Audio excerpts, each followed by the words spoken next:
spectroscopy by Professor Siddharth P. Sharma. He is the professor in molecular physics, unit IISc Bangalore. Sir has not given his detailed biodata, so I can't um, tell more than this. Which is, I welcome you, sir, for this talk. And second talk will be by Dr. Jyotishman Das Gupta. He is the associate professor G in the Department of Chemical Sciences, TAFR Mumbai. He will be talking on Raman spectroscopy. Welcome to you, sir. Now, let us go to first talk. I request Professor Siddharth P. Sharma, sir, to go ahead with his talk. Sir, please take over, sir. Thank you very much, sir. I hope everyone can hear me. Good morning to everybody. Welcome you all to this wonderful event that is organized by KSTA. And my name is Siddhartha. I am at the Molecular Biophysics Unit. And I've been here since 2000. And I specialize in basically applications of NMR spectroscopy to study molecules and their structure, how molecules interact, how the structure actually dictates function, etc., etc. It is my firm belief that one should not give their CV because the people should hear the talk and then decide whether it is worth it or not. So, with that note, I will proceed. I hope everybody can see the screen and can hear me. Yes, sir. Yes, sir. Okay, fine. Yes. Thank you. So, what I'm going to talk to you all today about is structural characterization of peptides and proteins, right? And that is a broad title for the talk here. And I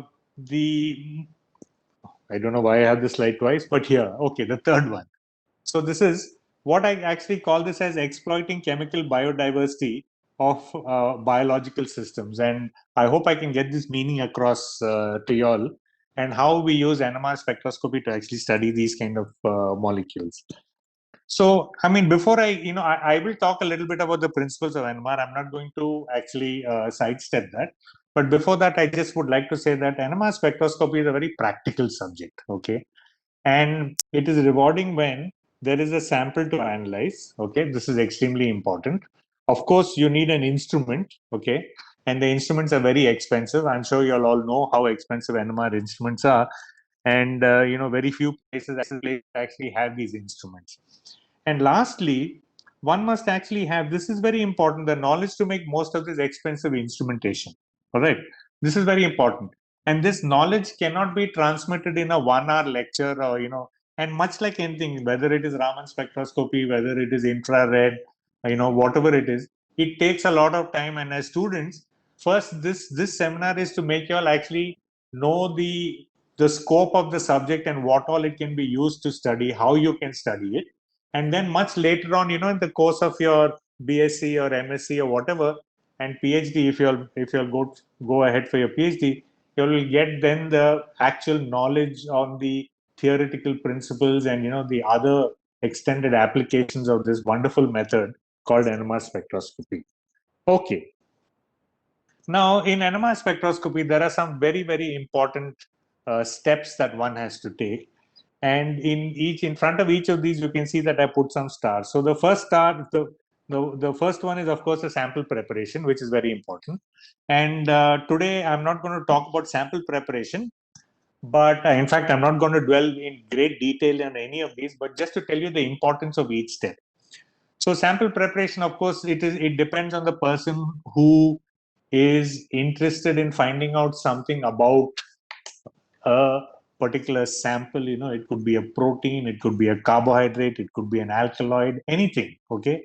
Whatever your research is, if you want to find out the structure and physicochemical properties of those molecules, okay, you have to actually pay a lot of attention to sample preparation. And this is extremely important because people can teach you how to do NMR, people can teach you the theory of NMR, the theory of IR, Raman, whatever.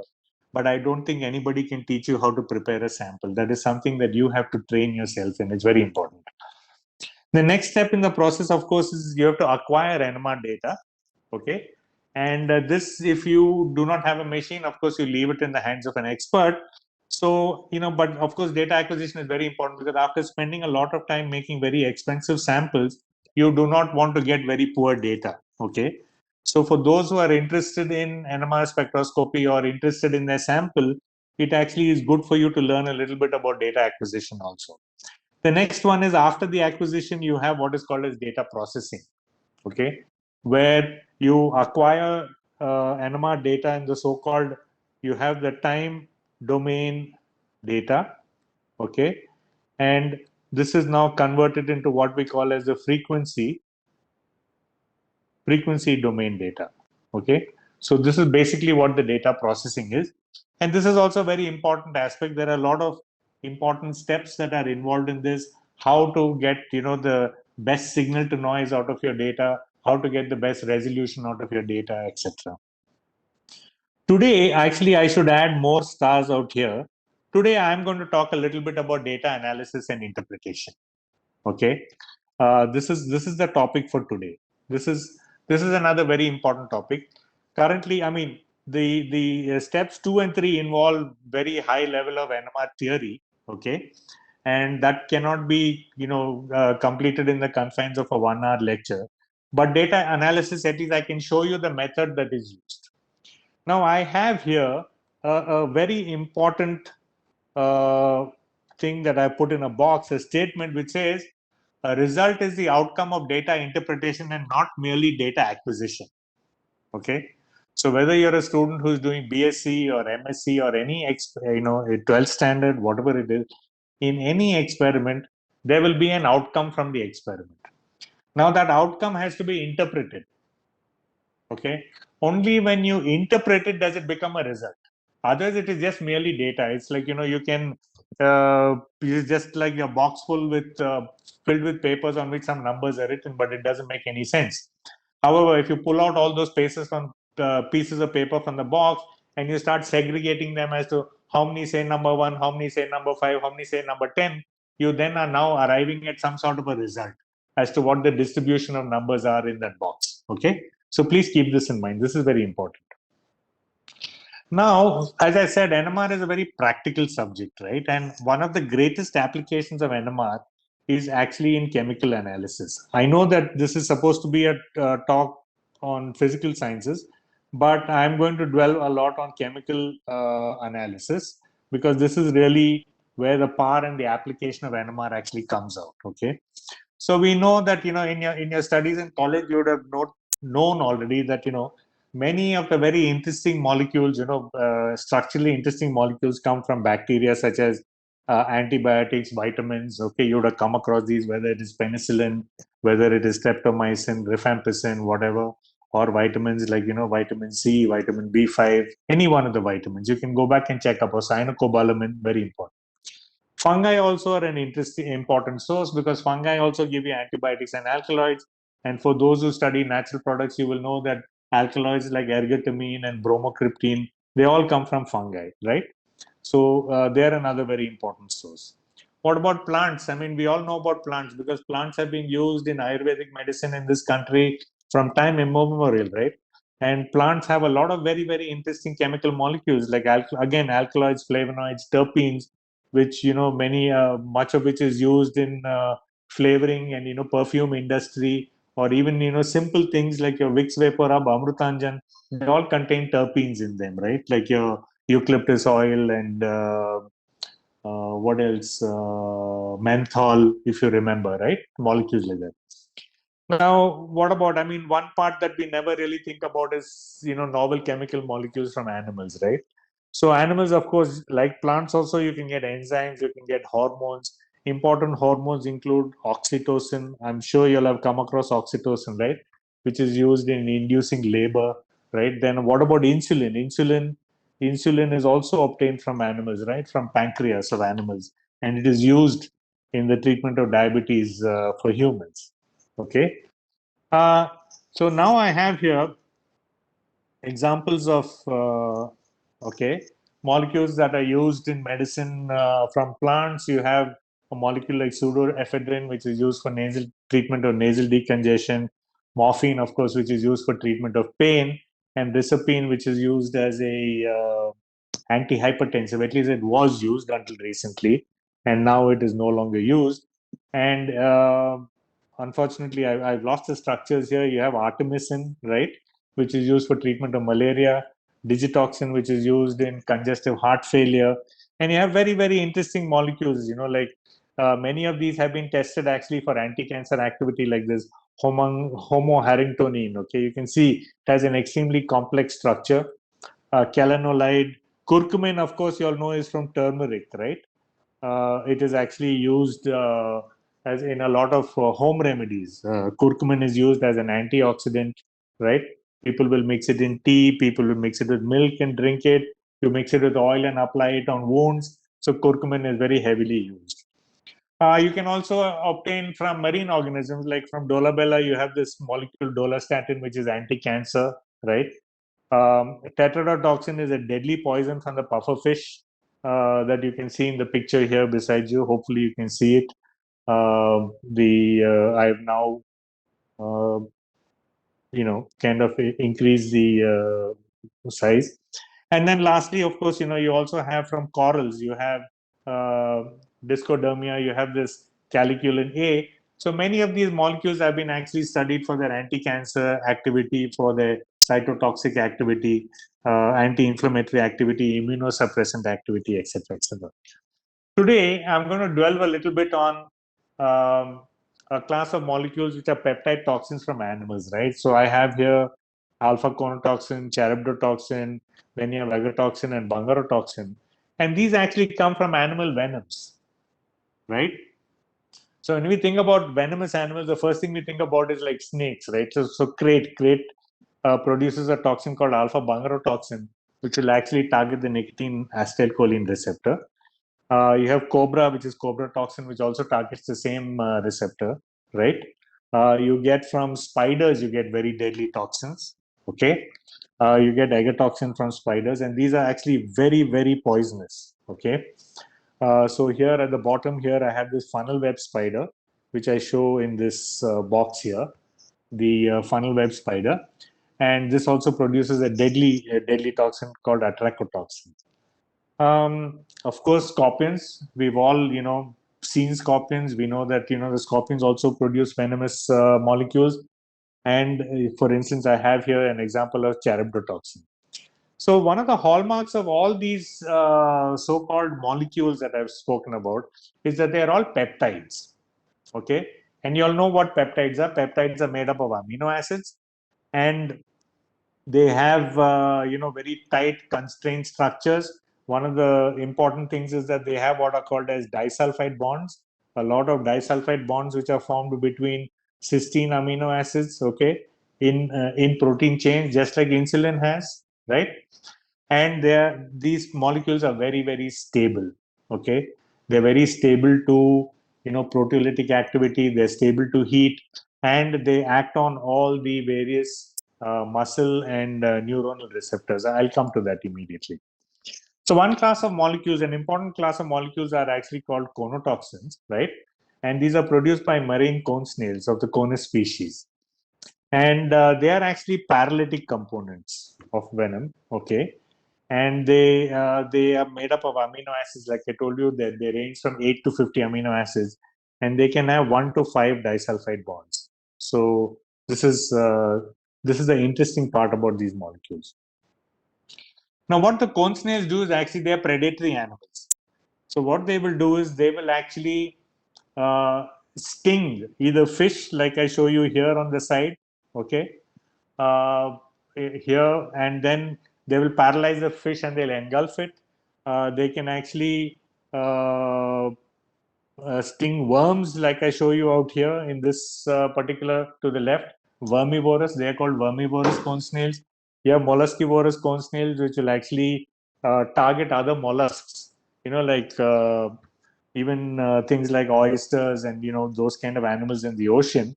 And those are called actually molluscivorous, right? So actually what these animals do is they use what would be called, actually, this would be referred to as a hypodermic syringe that I show here in this white arrow, okay? So this hypodermic syringe is actually now ejected from the body of the cone snail, and it is actually attached to a line which is shown here. This is the line here, and there is a muscular bulb which is shown here, Okay, so the venom is actually stored in the muscular bulb in this line, and it will shoot out the harpoon, and that harpoon will go and pierce the scale of the fish that you saw in the previous slide. Here, it will pierce the scale of the fish. So this is that harpoon that we are talking about, right? It will go and pierce the scale of the fish. Okay. Now, why is there an interest in the cone snails, right? Because they produce several neurotoxins, and these neurotoxins will actually affect receptors in the body like calcium channels. Then there are NMDA receptors, nicotinic receptors, acetylcholine receptors. They block sodium channels, muscle sodium channels, neuronal muscle channels. So there's a great interest in these molecules because one of these venom components is actually used to treat pain in terminal cancer patients because it will block at the synapse. Okay, so this particular cone snail venom, a drug from the cone snail venom, will actually stop pain because when injected at the spinal cord, right, it will block the pain right here by preventing this opening of this calcium channel, which is shown out here. Okay, this is what happens here. Now, now there are about 700 odd species of cone snails in the world. Okay, and approximately about 100 to 150. This is not a very accurate slide. Snails have been studied, and in India we have around 77 species of cone snails, right? And so far, I think venom from some 25 or 30 of them have been studied. Okay, and another 15 to 16 are under investigation. This is going on, and this is by no means a complete study. When I say they are under investigation, a few interesting peptides from each one of these species have actually been studied. Okay, now if you look at the coastline of India, right, you find that India has a very large coastline, right? So it is about 8,192 kilometers of coastline. Okay, and you will find cone snails in this region. Unfortunately, a little bit out here in Maharashtra, Goa and Maharashtra. I have searched in Karnataka, but I have not found anything. Okay. In Karnataka, I have searched. In the Kerala coast to the south, you find, and in the Tamil Nadu and Andhra coast also you find. Here and here you'll find. Okay. But the main concentration is that you find them in the coast of Tamil Nadu. Okay. Because here in this region out here, you have what is called as the Gulf of Mannar Bioreserve, right? I mean, I'm not planning to encroach on Sri Lanka here, but this is mainly the area where you will actually find a lot of cone snails, and along other parts of the Tamil Nadu coast also as you go north here in this direction, and of course also in the Andhra coast, you'll find them. Now, one thing you'll notice about these shells is that they are beautiful. Okay, the shells are extremely beautiful and extremely rare and very difficult to collect. Okay, all right. So let's move on now and let's just look at a few things here, and this is very important. If one actually looks at these cone snails, oh, okay, I think some of these figures have been completely, they moved somehow. Anyway, it doesn't matter. You will find cone snails that, they have 3 disulfides. Like I said, you can get 3 disulfide peptides, you can get 2 disulfide peptides, you get single disulfide peptides, you get enzymes, very important enzymes from these molecules, okay? Protein disulfide isomerases. There are a lot of the post-translational modifications that go on. For those who are not familiar with these terms, you all can actually look in any biochemistry textbook, you all will find them. So there are a variety of toxins that are produced. Each cone snail will produce around 100 to 150 such peptides, all of which are biologically active. Okay. Now, like I said, there are various ways for classifying these peptides. I'm not going to go into that right now, but rather because we need to get to the NMR part, which is very important. But just to tell you all that in this system of classification, you can actually classify them in pharmacological classes based on their activity. For instance, they might target the acetylcholine receptors, they may block calcium channels, sodium channels, potassium channels, adrenaline, noradrenaline receptors, etc., etc. Okay, so this is one of the reasons why these molecules are studied, because they are sources for actually developing drugs and drug lead molecules. Now I'm going to come across, okay, so eventually we'll get to the NMR spectroscopy. Don't worry about it. I'm not going to not cover the topic. So what one does actually in this kind of a research is you'll take the crude venom, you'll fractionate it by HPLC, and then you will do a lot of mass spectrometry actually in order to determine the sequence of the molecule. You can determine the mass of the molecule. These are all very important before you start NMR spectroscopy, right? You need to know the sequence of the peptide, you need to know the molecular mass, or you need to know the elemental composition in case of small molecules. This is very important before you start NMR spectroscopy. Of course, you can use other spectroscopy techniques, methods actually to actually find out, for instance, if you do fluorescence spectroscopy and you know it's a peptide, then you're pretty certain that these are either a tyrosine or a tryptophan in the molecule. Mass spectrometry again is used for sequence determination. Electrophysiology is used to actually determine the activity at what receptors. Once you know the sequence, you can do chemical synthesis. You can fold the molecule, you can make different analogs like you do in medicinal chemistry, and you can check once again for the activity in this direction, right? When you synthesize the molecule. Lastly, we come to the three-dimensional structure. What is the structure of the molecule? How does it fold? And how is that in any way relevant to the activity that we observe? So here we have put NMR spectroscopy and XRD. I'm not going to talk about XRD. I'm going to talk only about NMR spectroscopy. Okay. So this whole 20 minutes has been to tell you all how to get a molecule. And so this is just an HPLC trace of the venom of one of the cone snails. And here is another one from another animal called Conus areniosus. And you can collect each of these peaks in the HPLC and actually measure the mass by mass spectrometry. Okay. Mass spectrometry is a very, very useful method. Mass spectrometry should actually be combined with a lot of your NMR spectroscopy, especially when you're working with natural products. Although that is not something that people normally do. Natural products chemistry is almost like a dying art now, and there are very few people who do it. So you can actually take the crude extract, you can do simple chemical modifications such as esterification. So for instance, if you take the molecule 1496 and if you do the esterification, you'll see that this particular peak changes by 14 mass. So you know that there is a carboxylic acid group in your molecule. Similarly, for this molecule, you can actually see down here that, the mass changes by 14 and 2 times 14. So you can now get some inference on the chemical composition of these molecules. Okay. Here is another example. Just like you can do esterification, you can do acetylation also, where you're adding a COCH3 group onto the molecule, right? And for each COCH3 molecule you add, you change the mass by 42. So you can actually see here, unfortunately, I don't know why this spectrum when I was saving it as a PDF file, it seems like the numbers all got rotated out here. I apologize for this, I'm sorry. But if you take 1277, you can see that 1277 gets converted to 1319. 1319 minus 1277. You can see the difference is now how much? 42, right? For these two peaks, for the peak here and the peak here.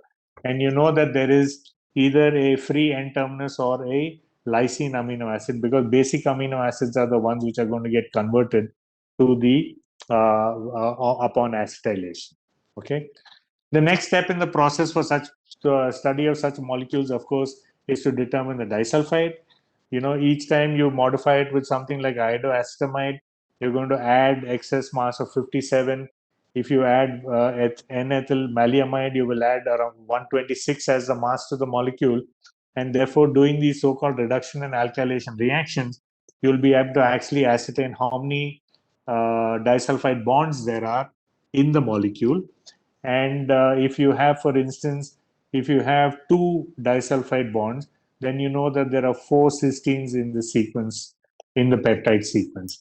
So you can already see that you're getting your amino acid composition from this, right? Okay. This is again, the same thing that is summarized out here. Nowadays, of course, things are done in a much more rapid manner, because what people do is actually get the cDNA in what is by a method called as transcriptomics, okay, and you can actually determine the sequence from the genetic code itself, and that is how it is normally done. So now I'm going to get to the important part. The next 45 minutes is going to be devoted entirely to NMR spectroscopy and its applications. So I'm going to talk about three-dimensional structures of proteins and peptides by NMR spectroscopy. Okay. So once again, we'll just very briefly look at a molecule, because without a molecule, one can't actually talk about it in the context of NMR. And so we are going to take, for instance, from the HPLC, we're going to take this fraction 8, and we've actually determined the sequence using various chemical and mass spectrometric methods to be this particular sequence of the peptide. Okay. And here we have the monoisotopic mass given here as 2766. So that's why this molecule is actually called AM2766, because it is from the organism Conus amidus, and it has a mass of 276. Okay. Of course, you know, the real interest in the molecule comes when you actually show that it actually affects the channel activity. For instance, here we show that in the control and in the channel activity, how the channel activity is actually modulated out here. So you know that the molecule that is isolated from the natural force is, you know, you can call it actually as active. Okay, this is what we have here. And once you know the sequence of the molecules, you can compare it with other sequences, and you can get an idea as to, you know, some characteristics of the molecule. But that is really not so important. Okay. So now we come to nuclear magnetic resonance. All right. So a brief history of nuclear magnetic resonance. So nuclear magnetic resonance was actually discovered in bulk matter, okay, for the first time in 1946 by two groups of scientists, one headed by Professor Felix Bloch at Stanford University, and the other Edward Purcell at Harvard University, right? So they both detected it simultaneously. And it was very interesting because Bloch actually did it on water, okay, a sample of water, and Edward Purcell actually did it on a block of paraffin wax, okay. So this was in the solid state. If you think, you know, he just took a cube of paraffin wax, okay, and he actually designed the experiment, and this is what they detected it on. Bloch, of course, had it in water, so the water is in some sort of a sample tube, and the sample tube is filled with water, and this is what they actually detected. Okay, so okay, now since the early demonstration of nuclear induction in bulk matter, okay, several very important advances have been made. Okay, one of the most important methods was actually the development of Fourier transform NMR by Richard Ernst in 1966. Okay, this paved the way for actually very rapid data acquisition and analysis of spectra, and not to mention the improved signal to noise, and also the resolution. Both are important.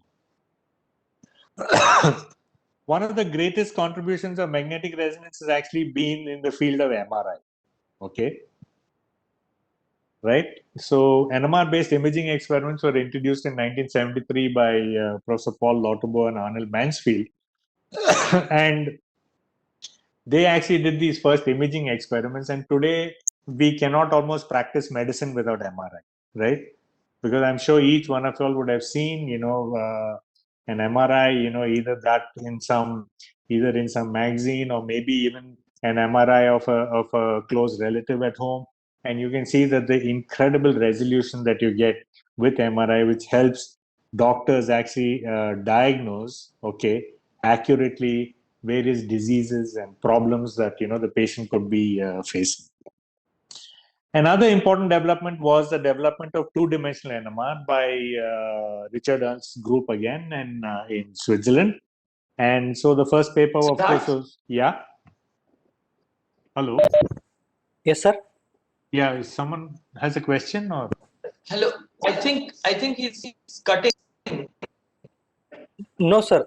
It's perfect from our end, sir. Here we can see, and the flow is also correct. Okay, Yes, sir. Please go ahead, sir. Okay, I'll stop at this point. I mean, I want to hear some of the students because I need to know that they are there. Because does anybody have any questions or anything, or I'll continue for another 10 minutes and then I'll stop for questions. Okay. Or- Yes, sir. Yes, yeah. sir. You can continue. Tell. Okay. So very, very important development was the design and execution of two-dimensional NMR experiments, again in Professor Ernst's group. And the middle name here, Professor Anil Kumar, we are very fortunate that many of us have had the chance to interact with him because he's a professor here at the Indian Institute of Science. Of course, it's many years since he retired. But he was actually responsible for one of the pioneering experiments that enable actually large molecules to be studied, and that was the development of the so-called two-dimensional NOESY method in NMR. And it's given here in this paper, Kumar A, Ernstar, and Wuthrich. This was in 1980. Okay, so this was another very, very seminal advancement in NMR.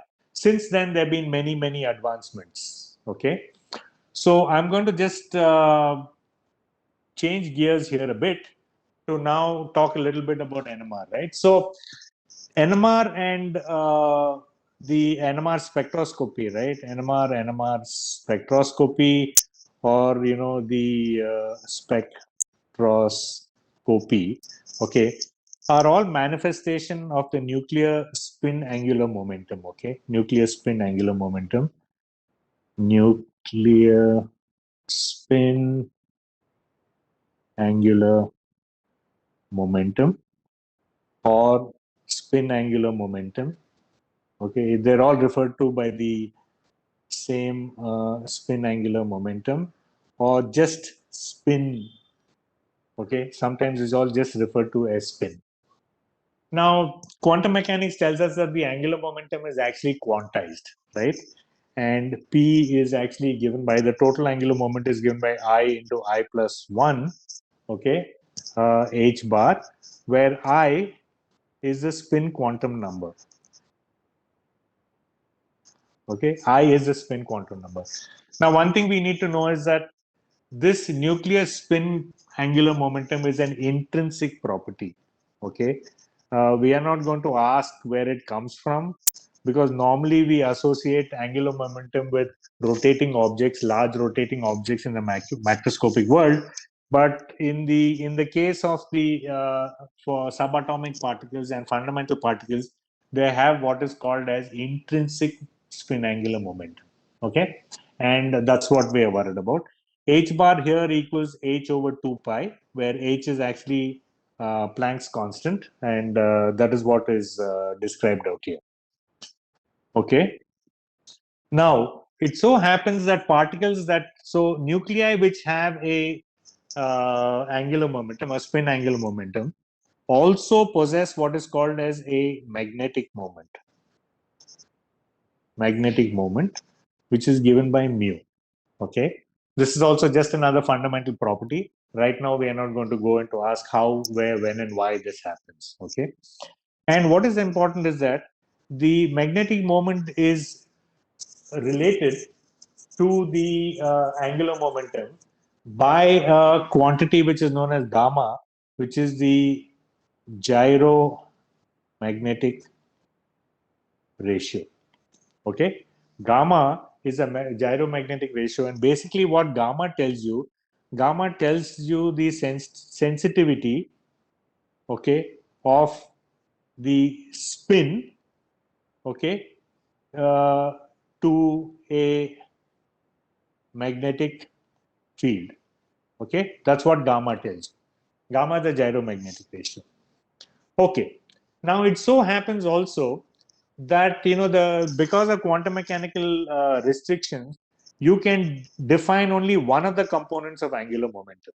Okay, if you take a Cartesian axis system, okay, you have you have x, you have y, you have z. You define only one of the components here, okay, which is the z component. Okay, so this is another very, very important concept, and the spin can actually take on orientations in the field which are determined by the magnetic quantum number m. Okay, magnetic quantum number. M is a magnetic quantum number. So you have, for instance, so if you just continue with this, so P equals M H bar, and M has values of minus I dot dot dot dot to plus I in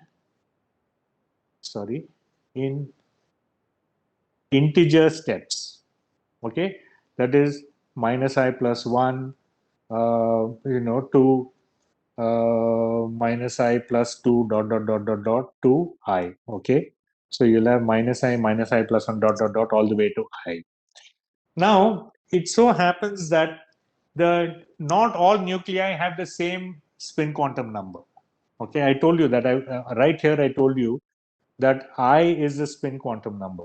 Not all nuclei have the same spin quantum number, right?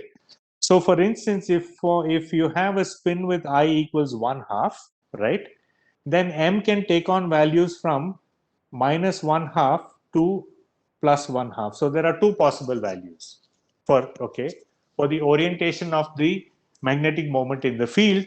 And therefore the two orientations, of course, if you take a Cartesian frame here, that you will have along you'll have an orientation along plus z and minus z. Okay, so this is the m plus 1/2 state. Okay, and this is the m equals minus 1/2 state. Okay, this is what you have, equal to plus 1/2 and m minus 1/2. So just as we define now the total angular momentum in terms of the spin quantization or the directional quantization, we can also define the z component, mu z equals m gamma h bar. And this is telling you that the magnetic moment is also quantized. So mu z, this is what I've shown in the previous figure here. Okay, these are the values of mu z for the orientation when m is either plus 1/2 or minus 1/2. Okay, so this is important. So what happens now is, when you place this magnetic moment in a magnetic field, right, the spin actually begins to precess about the field. Okay, so the spin will actually begin to precess about the field, and this can be shown pictorially or vectorially by this sort of a figure, where you have the magnetic moment, which is actually on the surface of the cone, and it is precessing about the field. And this is your field, which is the z-axis of your field, or this is the direction of your B0. Okay, so this is what happens. So the nucleus actually begins to precess. Of course, one must not forget that there are two orientations possible. Okay, so both the components now will actually begin to precess about the field. Okay, both the components will begin to precess about the field. Now, what happens is that there is the energy of interaction, right, of the nuclear spin with the field is given by minus mu z dot B0, the dot product here. All right. So what do we have?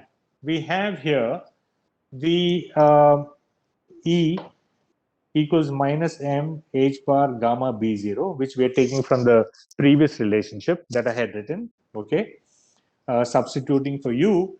And so this is what we have, and what we end up is that, depending on the magnetic quantum number or the orientation, you can have actually separation of the energy levels, okay, into two states, where in the lower case you have E for m plus 1/2 and E m equals minus 1/2.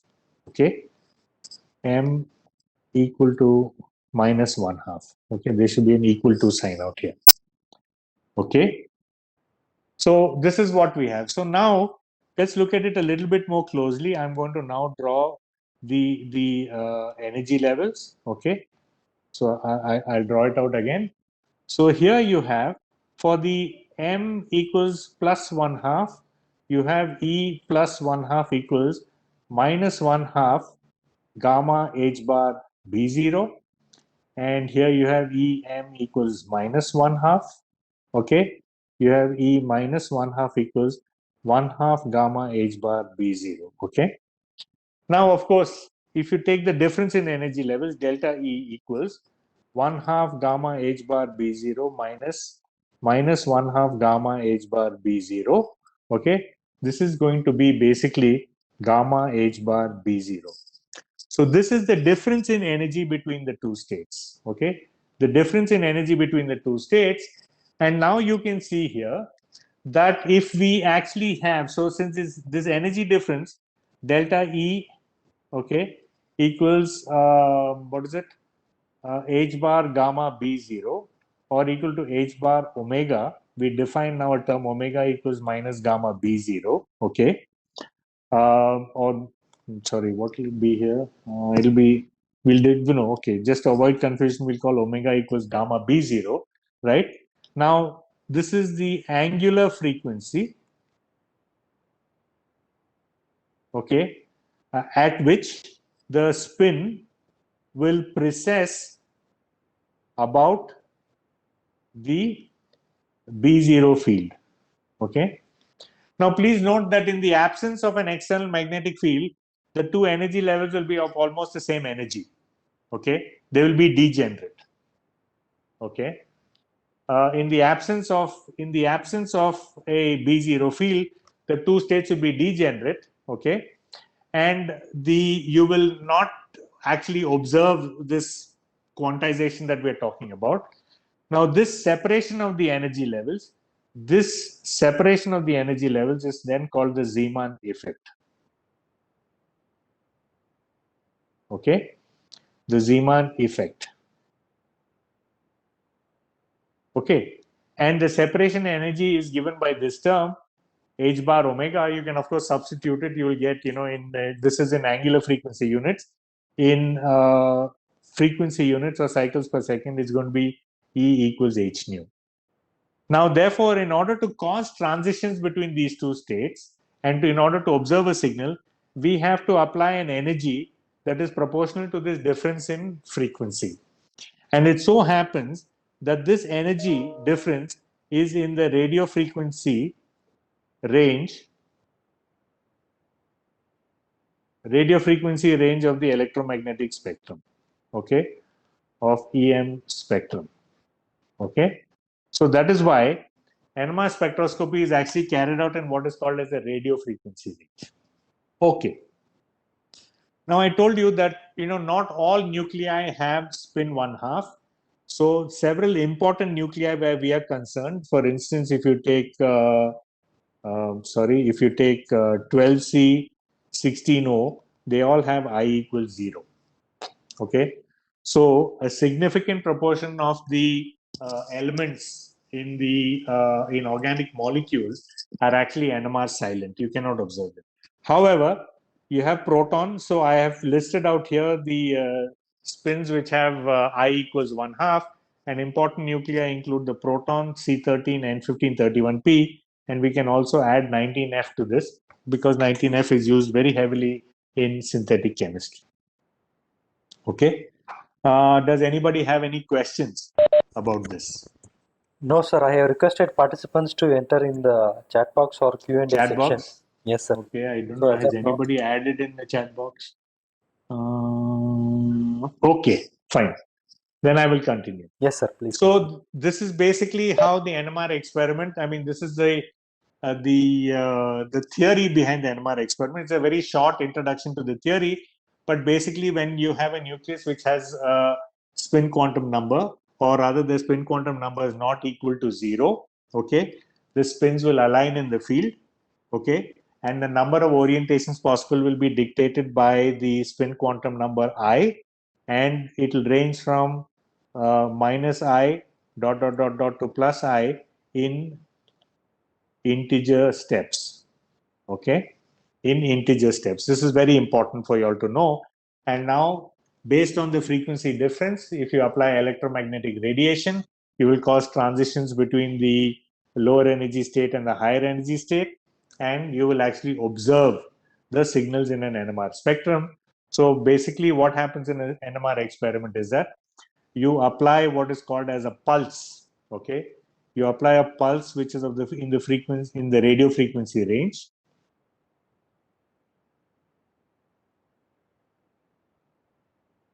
Okay, and you will then observe the signal. Now you all should also know that, so I told you that the precessional frequency omega equals gamma B0, right? This is the precessional frequency. So if you have a B0 of approximately 7 Tesla, okay, you can actually calculate the frequency of the angular frequency, or even the frequency in hertz or in cycles per second, and you'll find that the lambda, the wavelength, is almost on the order of 1 meter. I'm sure you all can go ahead and calculate this, okay, at approximately 7 Tesla, and this is 300 megahertz, okay. 7 Tesla is 300 megahertz, so the wavelength then is around 1 meter, okay. So now you know why we are in the radio frequency range, okay. So the incident radiation is now in the radio frequency range. You will cause excitation between the lower energy state, which we will call as alpha, and the higher energy state, which is called beta. And then these will, of course, then relax back, and you will record a signal, because the magnetic moment now will cut through a coil of appropriate geometry and induce voltages. These voltages are then actually now recorded, and you will sample what is called as a FID, or a free induction decay. Okay, I will write this down here. Free induction decay. Okay, this is called as a free induction decay here. Okay, this is very important. So this signal, when it is transformed, the free induction decay, when you Fourier transform the free induction decay, you will get your NMR signal at some frequency nu0. Okay, this is what you get. Now, of course, there are several important methods that have been developed. You have one-dimensional NMR spectrum, you have two-dimensional NMR spectrum, which have like some funny names. Like you have COSY here, then you have TOXY or HOHAHA, you have DQF COSY, you have NOSY, and all these methods actually have been developed so that for each kind of spectrum, there is a particular type of information that you get about the system. Okay. So what is another thing that is very important is something called as the order of a spectrum. Okay, even for a one-dimensional NMR spectrum, where a first order spectrum,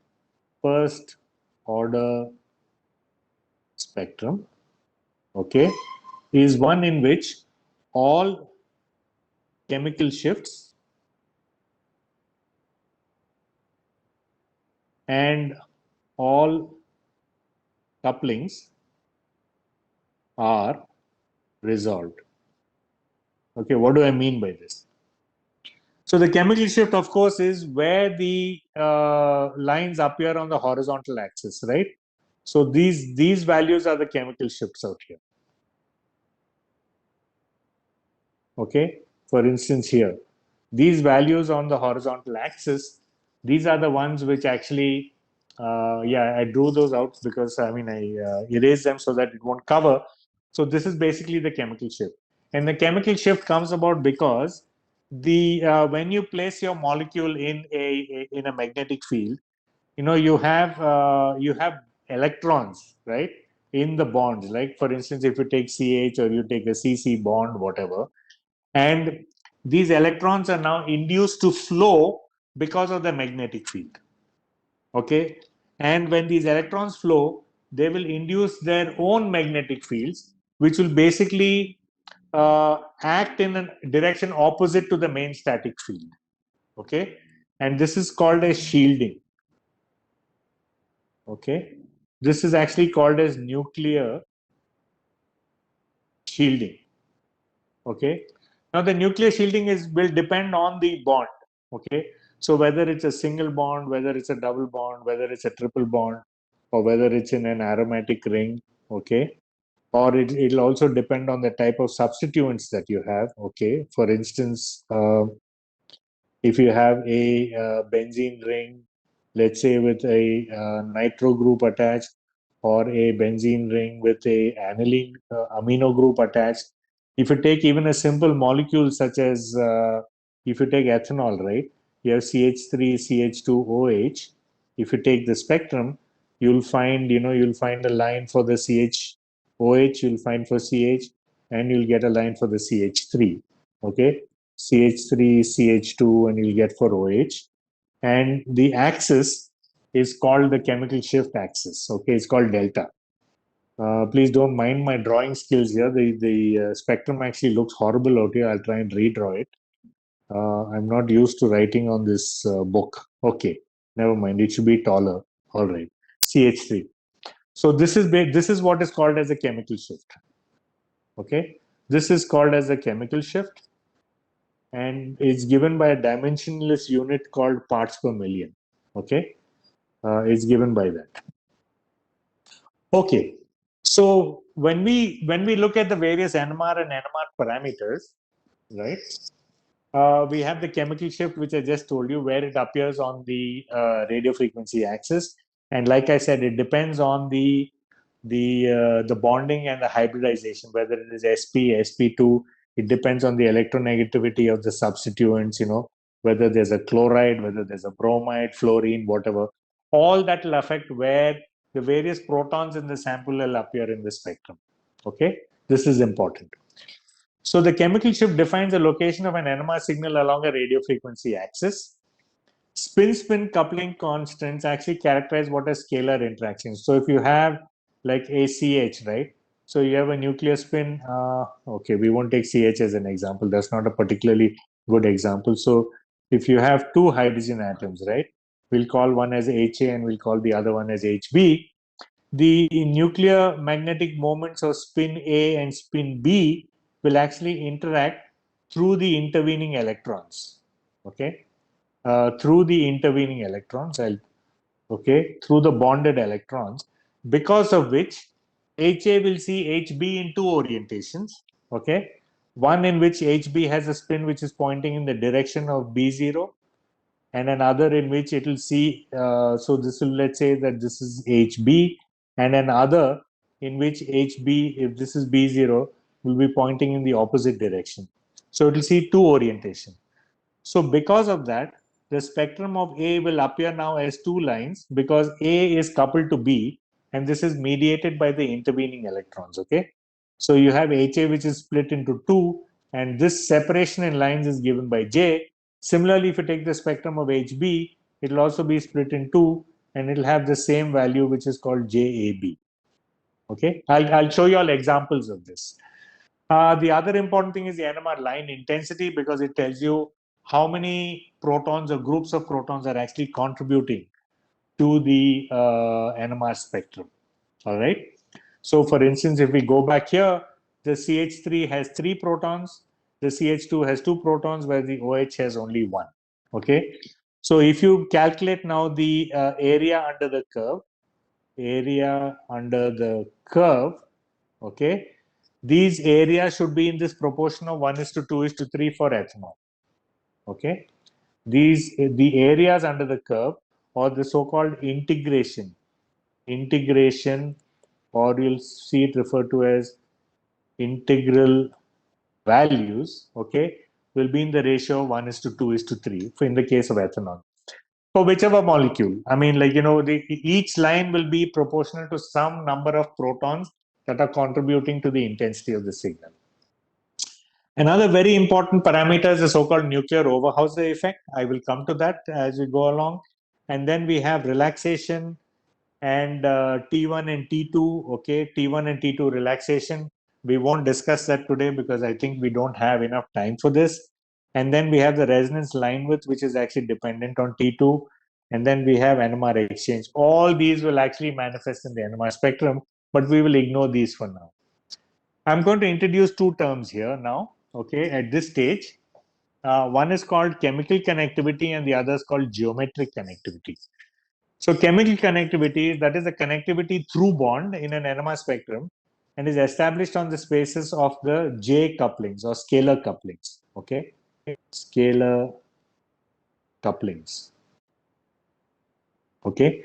And this is exactly what I described here between the, let's say, the HA and the HB, how the lines in the NMR spectrum are actually split, okay. And the splitting is what results in this so-called is a result of the scalar coupling, and that gives you chemical connectivity information, because I told you that this goes through bond. Okay, it's extremely important. The other type of connectivity is the geometric connectivity, which is the through space, and this is established on the basis of the NOE.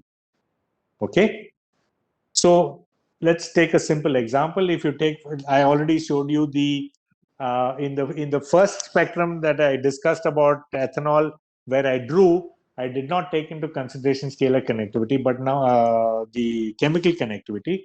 But now, if you think about the chemical connectivity, you have 2 protons here, you have 3 protons here. The 3 protons colored in red come in this part of the spectrum.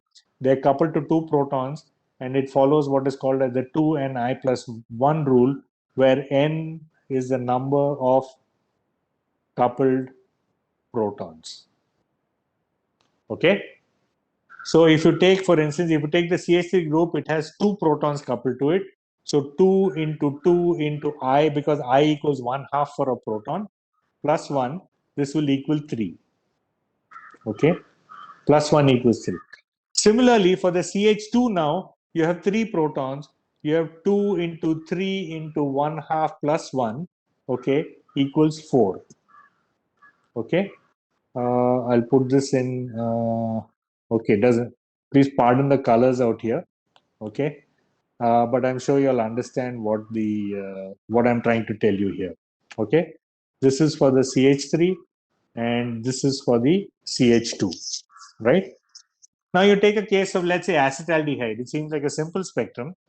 So the methyl group here, which is 3 protons, will be split into 2 because there's 1 proton coupled to 3, and these 3 protons are equivalent.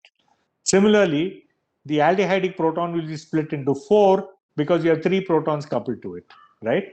Now, what is really important is that in general, the value of J is appreciable for n equals 1, 2, and 3. Okay, this is very important. So the minute, so if you have like CH, okay, so remember that this is a 3 bond coupling. You have 1 bond here, 2 bonds here, and then you have 3 bonds here. If you have more than 3 bonds, for instance, if you have H, C, C, H, you have 1, 2, 3, and 4, J is almost equal to 0.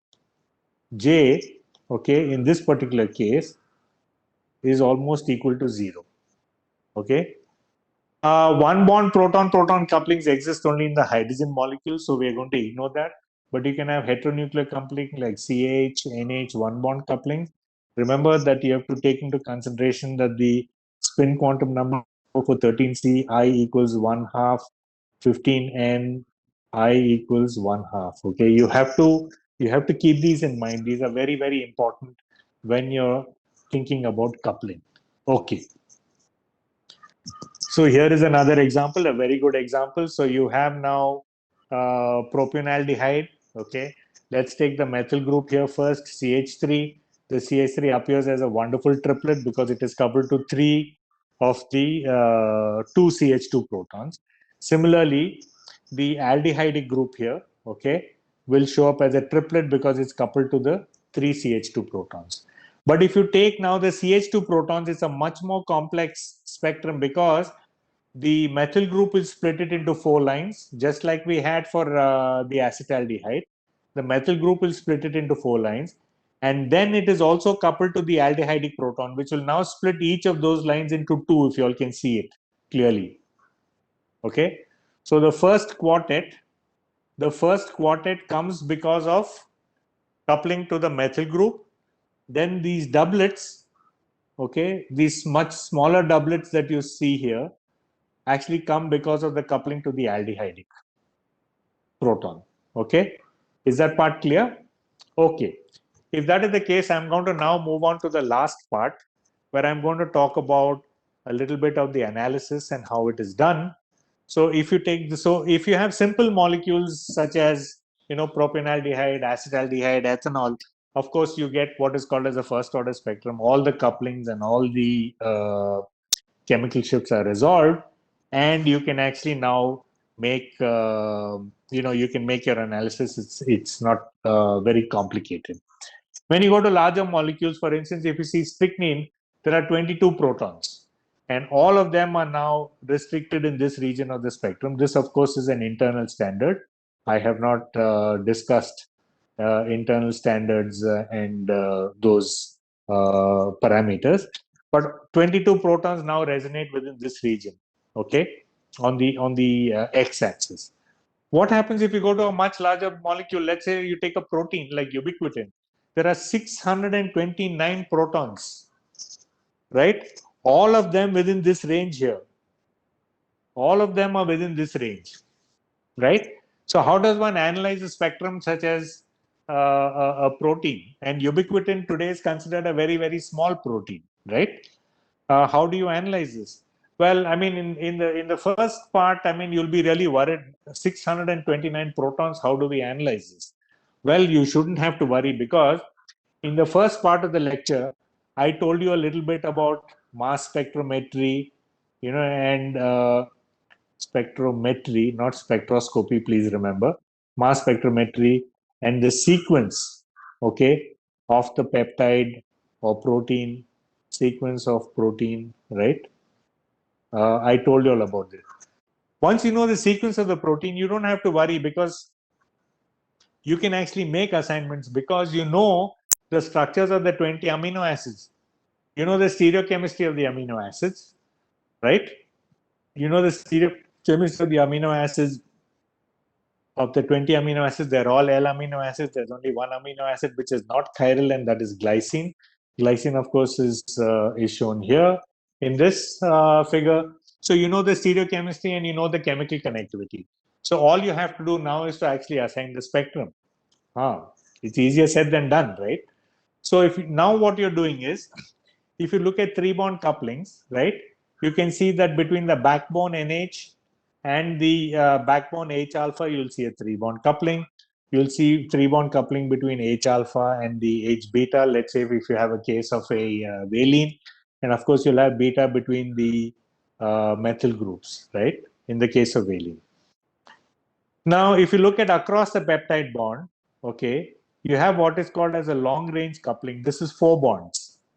This is 4 bonds. So you have bond 1, you have bond 2, you have bond 3, and you have bond 4. And I told you that 4J is actually very small. 4JAB is almost on the order of 0. So you will not see couplings across the peptide bond. This will not be observed. So you'll observe these couplings only within amino acids. Okay. So how does one actually make these assignments? So this is where the power of the 2D NMR actually comes in, where you can separate out coupled nuclei based on their chemical shifts here. Okay. I'm going to give you all a very simple analogy of how this is made.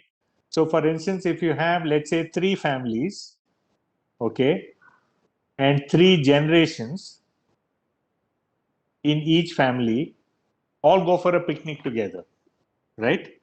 Now, let's say that there are a total of around, so each family and 3 generations is 20 into 3 equals 60 people, right? So you hire 3 buses, okay? Each bus will now have 20 people in it, carrying, and they'll all come from different places to the picnic. I don't know, good picnic spots in Karnataka, let's say Ranganathitu, if you go there, they're all there. So now all the children are talking to each other, grandchildren are there, grandparents are there, they're all like, they've had lunch, everything, and in the evening it's time to go home, right? So they're all mixed up out here, and so one person says, okay, wait, stop everybody, because the children are running around playing, and they say, members of family A, everybody stand in line, all 60 people stand in line, n equals 60, right? Then you say that all members of family A now take one step forward. So family A, from everywhere, they'll all take one step forward. Then you say all members of family C take one step back. Okay. So members of family C will take one step back. So what you've achieved is actually you've achieved this separation where you have family C now, then you have family, let's say B, and finally you have family A. All 3 of them will step out. Okay. So now you have separated them on age. Okay. So if you do this, the same way you can separate out all the coupled nuclei in 2D spectra using what is called as a cozy spectrum. It will tell you who the neighbors are. Okay. And these are all connected by bonds. So if you have an NH which is coupled to an H alpha, it belongs to one family.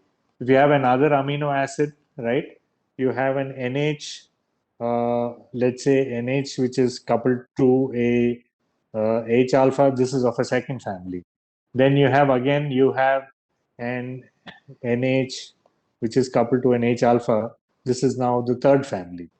So now you have to actually start separating these out in a 2D spectrum, and you can actually draw these now. So this will be the pattern for a glycine, this will be a pattern for an alanine, etc., etc. So here is an example of a cozy spectrum of glutamic acid. You can actually practice this if you start from the H alpha is coupled to the H beta is coupled to the H gamma. You can actually now start drawing these patterns out on a piece of paper, and you can actually now assign for each amino acid. Now, of course, this is actually a 2D NMR spectrum that you will observe. This is called as a stack plot representation, but normally we don't see these as stack plots. What we see them is we see them as contour maps. So here is a 2D spectrum actually now that I'm showing you for strychnine, and these are the 2D maps. And so now you know that this nucleus and this nucleus are actually coupled, okay? They are related by J. This nucleus and this nucleus here is actually related by J. So that means I'm just arbitrarily going to draw now. You have a proton to a carbon. So we'll call this A and we'll call this B, and we'll call this as C, and we'll call this as D. So you have A here, you have B here, you have C here, you have D here. And you actually have to now start making these assignments, okay? You have to trace the connectivity, okay? So similarly, if you take a peptide whose sequence that I had shown before, I can now trace the connectivities and actually label all the various amino acids, right? So I have here glycine 5, I have something here which is alanine 4 here. This is alanine 4, glutamine 18, phenylalanine 22, which is here in the sequence. You can actually start making these assignments. But the trick here is actually to figure out how you actually ascertain that this is glycine 5 and this is alanine 4 or this is cysteine 16, etc., etc. So another two-dimensional NMR spectrum is called the TOCSY, or the total correlation spectroscopy. And I want you to pay particular attention to these two here, because I think I'll be running out of time, so I might as well take some time. So I want you to pay attention to this alanine 4 and to this glycine 5. Remember, glycine 5 has two protons, alpha protons. I told you that it is achiral. Okay. So in the TOCSY spectrum, you can see that the two glycine protons actually show these chemical shifts. The alanine 4 shows this chemical shift. Now, if you take actually I told you about that NOESY spectrum, right? So the NOESY spectrum will actually give you information which is called as the geometric information, which is through space, right? It will tell you through space. So through space, if you look at the peptide sequence, you can actually now, you can have from these protons to this NH, you can have from this NH to this NH, you can have from this alpha to this NH, you can have all these various connectivities through space because they can be close by in space. This is almost like if you're in a building, right, and you have many floors and you have apartments which are kind of close to each other, right? Now, each person knows who his neighbor is, right? But you can also know who your neighbor is out here, even though you all don't share a wall. Okay, you're close enough because if you come onto the balcony, you can figure out who this person is, right? So this is what the NOESY spectrum actually will tell you. It will tell you who all your neighbors are. It will tell you who are the neighbors. You know, anything that is less than 5 angstroms separated in space, it will tell you who the neighbor is. Okay. So now, for instance, if you have a peptide molecule such as this, now it is possible that these two, this NH and this CH3 are close by in space. If they're close by in space, you will see what is called as a correlation. Okay, a correlation. All right. So if you go back to that spectrum, you will suddenly see now that in the NOESY spectrum, okay, you have now this peak suddenly in between. Correct? If you go back here, there is nothing out here, right? But in the NOESY spectrum, you suddenly have this peak here in the spectrum. And this is coming from this so-called 4 here, this alanine 4.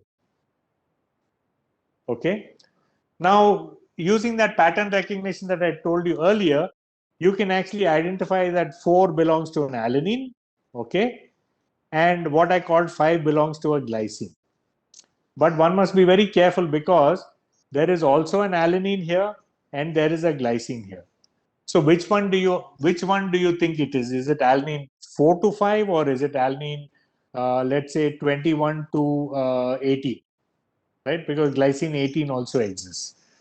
The first assumption that you make is that it is the nearest neighbor, that is, it is from 4 to 5, it is in this direction. And therefore, if it is so, you can trace from 5 to 6, which I have done here, and you can trace from 3 to 4, which I have shown here, so on and so forth. You can trace all these connectivities in a two-dimensional NMR spectrum. Okay. Once you do this, you can trace the complete backbone connectivity like I've shown here on this slide. You can go from 1 to 2, 2 to 3, 3 to 4, 4 to 5, 5 to 6, 6 to 7, and then 7 to 8 is overlapped, 8 to 9, you have 9 which is missing, 9 to 10, 10, 10 to 11, 11 to 12, so on and so forth. You can trace for that entire molecule. Now, of course, the intensity of this peak, okay, depends on the distance in separation. So if you have 2 protons, HA, and if you have HB, and I'm going to draw this curvy line, it will depend on the distance, DAB. And you can convert these back into actually distances, okay? You can calibrate back the distances because you know the chemical connectivity, you know the intensities for, let's say, a 3-bond coupled pair. So this geometry, right? Of course, this is not a very good example. A better example will be to give for a fixed geometry, such as you have between methylene protons, right? HA and HB. You have a fixed geometry and you know the distance between these two. So you know what intensity to expect for these. And so based on that, you can calibrate this distance. And if you put all this information together, you can actually calculate the 3-dimensional structure of a molecule. Okay. Do I have a couple of more minutes? I Yes, know sir. I'm almost Yes, up sir. on time. Yes, sir. No issues, sir. You can go. Jyotishman, you don't mind, right? Just 2 more minutes. No issues. No issues. Okay. So, so using this, so I can show you more examples of this, based how you trace out the various connectivities, okay? And you can calculate structures of different molecules. But what I'll do is, I'll go on to some biochemical applications of NMR. So NMR spectroscopy, so the structure is only the first part, right? So you can actually determine the pKa's of various functional groups in your molecule. All you have to do is a titration, and you measure the chemical shift like I'm showing you here. Okay, the chemical shift here that I'm showing you, right? You can take this, you can plot the chemical shifts, you can fit it to a titration curve, and you can actually measure now a pKa for those titerable groups. So I've shown for imidazole and pyrazole, I've shown here. So imidazole, we get a pKa of 6.8. For pyrazole, you actually get 2.5. Okay, you can go back and read in literature and figure out why these two molecules have such completely different pKas, even though they're structurally, they're like structural isomers, if you want to call them. In the case of imidazole, you have substitutions at 1,3. In pyrazole, you have substitutions in 1,2 in the 5-membered ring. You can actually follow enzyme catalysis, okay, by, all you need to is, make your reaction mixture, put it in an NMR tube, and you can see as a function of time how the product is increasing, okay. The product is increasing, whereas the substrate, okay, the substrate here, pyruvate, is actually decreasing out here, okay. Pyruvate is decreasing. So this is a reaction that converts pyruvate to what is called as acetolactate, okay. And you can actually follow enzyme catalysis using NMR, simple 1D proton NMR spectra. Here is another very, very interesting example where you can take, if you take hydrolysis of 4-nitrophenyl alpha D glucopyranoside, and if you hydrolyze it, right, you can start out with the, you can see that you only have the alpha anomeric proton here. And as you actually, the H1 proton, and if you start the hydrolysis, okay, this is of course in your substrate, this is what you have. You start the hydrolysis, you have the alpha anomer and you have the beta anomer, which actually show up as a function of time here. Okay, so you can follow simple Mutter rotation reactions. You can again follow the hydrolysis of the glucoside, glucopyranoside into the various products of the molecule. This is, of course, this is purely a case of Mutter rotation, where you take alpha D glucose, and you can now actually follow it to equilibrium, and you find out what the equilibrium mixtures are. You get 60% and 40% of the beta and the alpha anomer that you can actually, although at equilibrium, I think it is 28 and 72, if I'm not mistaken, for the beta and for the alpha at equilibrium. This is a non-equilibrium value here that you have. You can actually study substrate and ligand binding. I'll show you one example. You take a protein, you acquire a two-dimensional spectrum, you can add a substrate, and you can follow shifts in the position of the of various nuclei where the substrate is actually interacting, and you can map these onto the molecule here. You can see what are all the sites where the substrates are binding. This is how actually one does drug design for these molecules, okay, by looking at ligand protein interactions, which is what I meant here by this, by following these so-called shifts or changes in the NMR spectrum. You can actually now study how proteins actually fold. For instance, here you have a protein which is an intrinsically disordered protein. I'm sure you'll have heard of these terms. When you add it to its binding partner, you can see how the spectrum changes. It goes from just this region here all the way to this entire portion here in the spectrum. And you can actually study how protein molecules fold and bind to their partners, and how this affects the biological activity. Okay, so basically, you can measure other parameters like translational diffusion coefficients, and from relaxation you can actually get the molecular size, okay, of the species in solution. So this is very important. You can do it by diffusion. I'm not going to go into this. This is my last slide. So I just want to tell you in the end that over the years, NMR has become an incredible physical tool for investigating matter. The range is staggering because the areas that it has been used to are not even imaginable to us, because, such as brains, bones, cells, ceramics, zeolites, Antarctic ice, superconductors, colloids, food processing, oil wells, anything, polarized, laser polarized gases. NMR is actually applicable to almost any investigation, because you can study it in solid state, you can study it in liquid state, you can actually do all of these using NMR.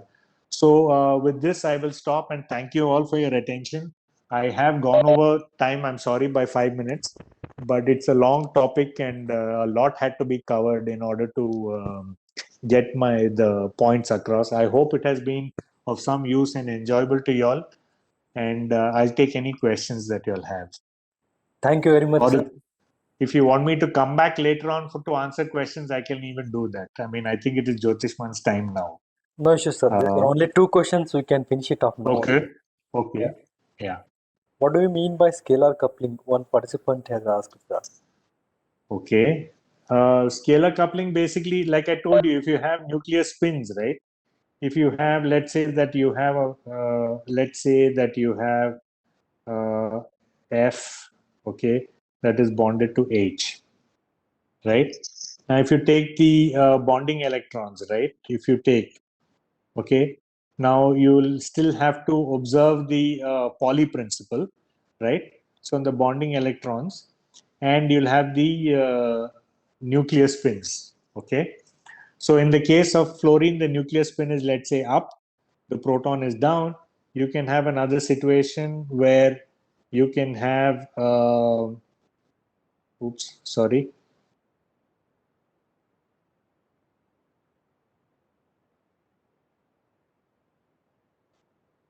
sorry, I shouldn't keep changing colors like this. I'm sorry.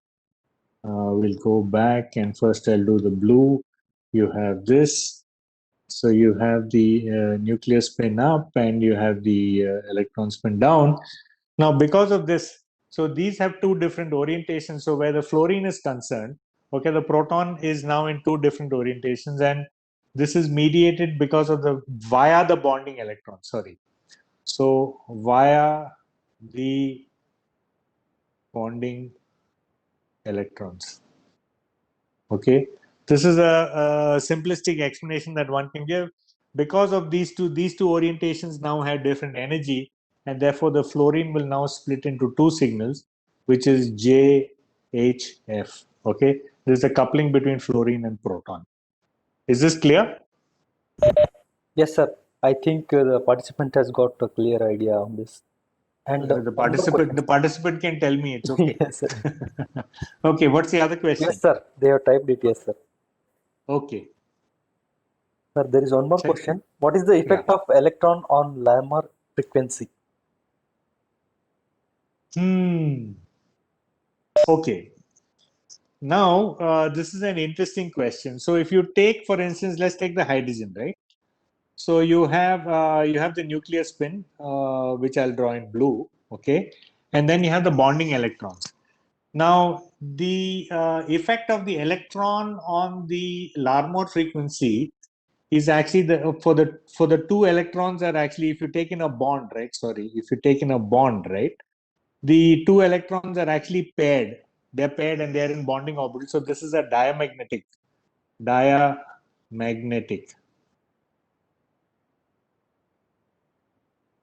molecule. Okay.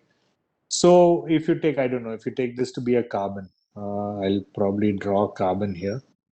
Okay. And I'll draw this out. Okay. I'll draw a carbon here and okay. So this is, let's say, so we'll put another color here. We'll call this as carbon. Okay. Now in diamagnetic molecules, all you have is because of the induced circulation of the electrons because of induced by the B0 field, right? You'll have what is called as diamagnetic currents.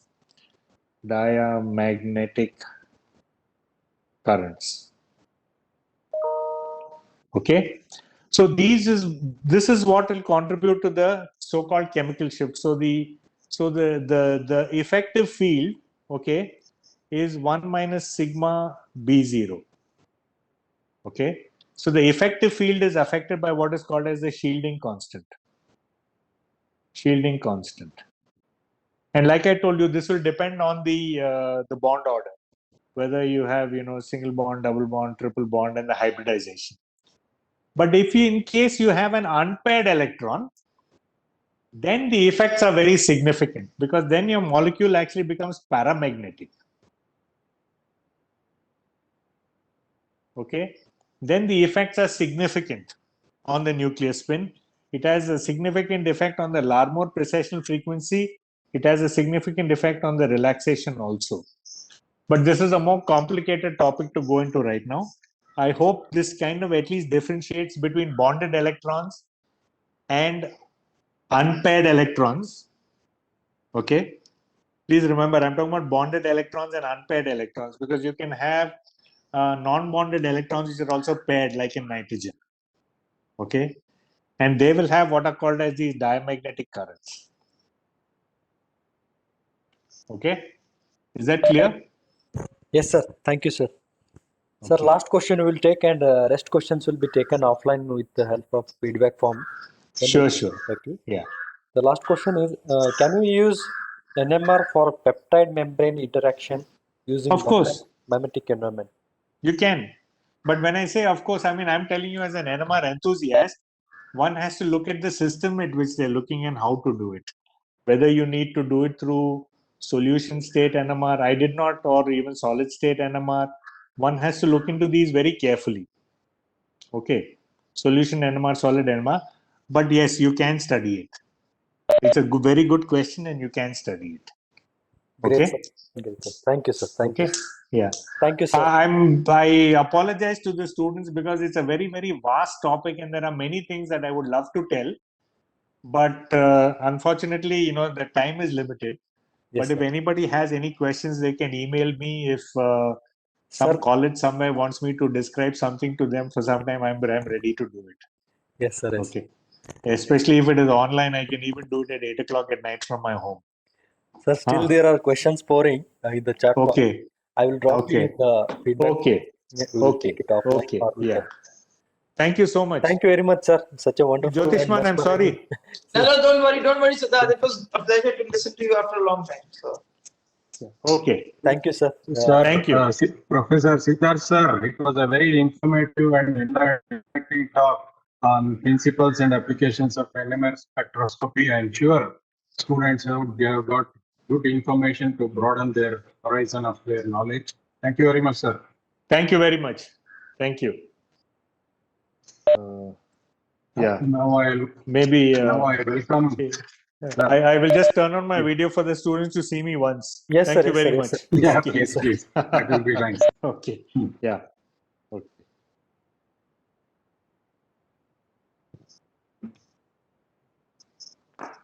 how do I share?